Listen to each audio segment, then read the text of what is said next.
Hello everybody, my name is Tanner Kyler, and today I'm talking about the teddy bear cholla, Cylindropuntia bigelovii. So, this desert cactus is known for its deceptively soft and fuzzy appearance. This thing looks like a teddy bear from a distance, but I promise you is not. So, like all cholla, they are extremely dangerous, but this one is particularly more dangerous than other ones, as they do pop off rather easy. Actually, I just got one in my foot.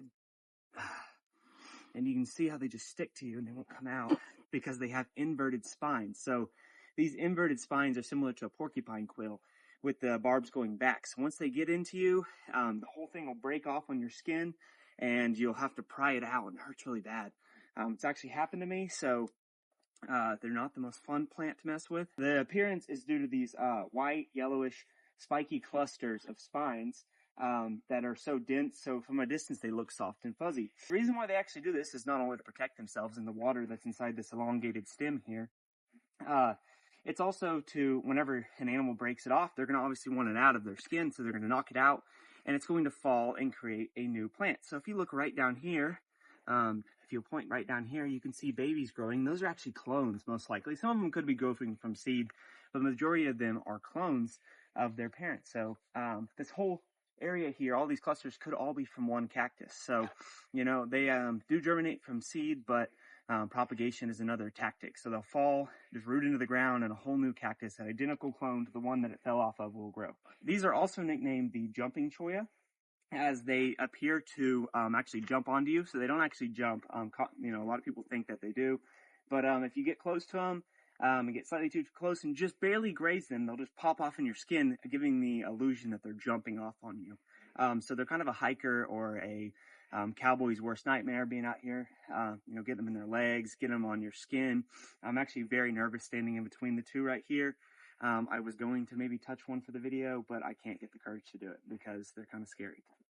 If you come out here long enough, you're eventually going to get one in you. And I have in the past, and it hurt really bad. I got it stuck in my camel pack, and then I tried to get it off, and it swung around and got on the back of my hand. It was not fun, and then it's really irritating and itchy after you get the spines out even. That has to be one of the biggest displeasures of this, but it is a very beautiful cactus nonetheless.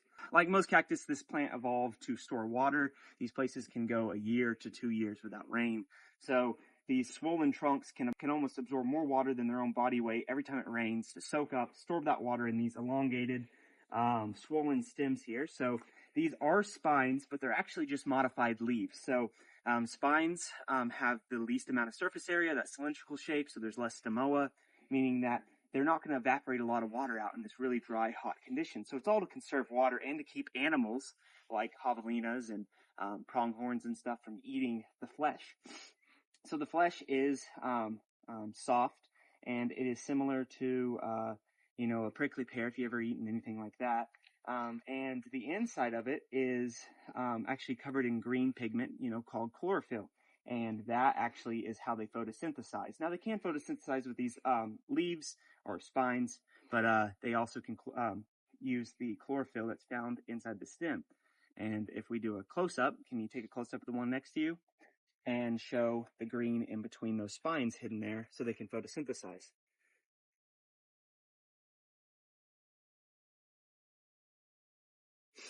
Okay, so these plants have evolved to grow around 100 feet elevation all the way up to 3,600 feet elevation. So you'll normally find them growing on mountainsides and warmer locations from Baja, California, all the way to Joshua Tree, and then all the way back out here to Arizona. So they have a very wide range, and if you live in any of those ranges, it is a very cool plant to have, especially if you put it kind of in the back of the garden where you're not going to have to do a lot of weeding, a lot of maintaining. You don't have dogs, kids. But I think it's just a beautiful spectacle to have in gardens as well. Very dangerous, but also I think worth it. Their blooms are, you know, small and white and pollinated by bees and butterflies, other things like that. Then they have small fruits. There's actually some dried fruits right there, if you'll show that again. And these guys grow from zones 9 to 11, so they can survive down to around 5 degrees Fahrenheit or about negative 15 degrees Celsius. They can actually grow in zone 7 or 8 if you protect them throughout the winter, make sure they don't get too much water. So if you grow up somewhere like Utah and you want one, you could probably get them in southern Utah, northern Arizona if you wanted to, but you'd have to protect them during the winter time with some frost sheet or some plastic or something of that sort. And so they're just excellent landscaping plants, really cool plants, very dangerous. Icon of the West, kind of. A lot of people know of these, know to watch out for them. But so really quick, I'm just going to show how easy these pop off. So this is how easy they pop off on your skin, but just don't, well, they grab into you pretty good, but I'm going to drop that. Actually, it's not doing that. All right, so I'm just going to let it break off one of these small arms here. Just, you see the whole branch just fell off, and that could grow a whole new plant. So they break off very easy inside your skin.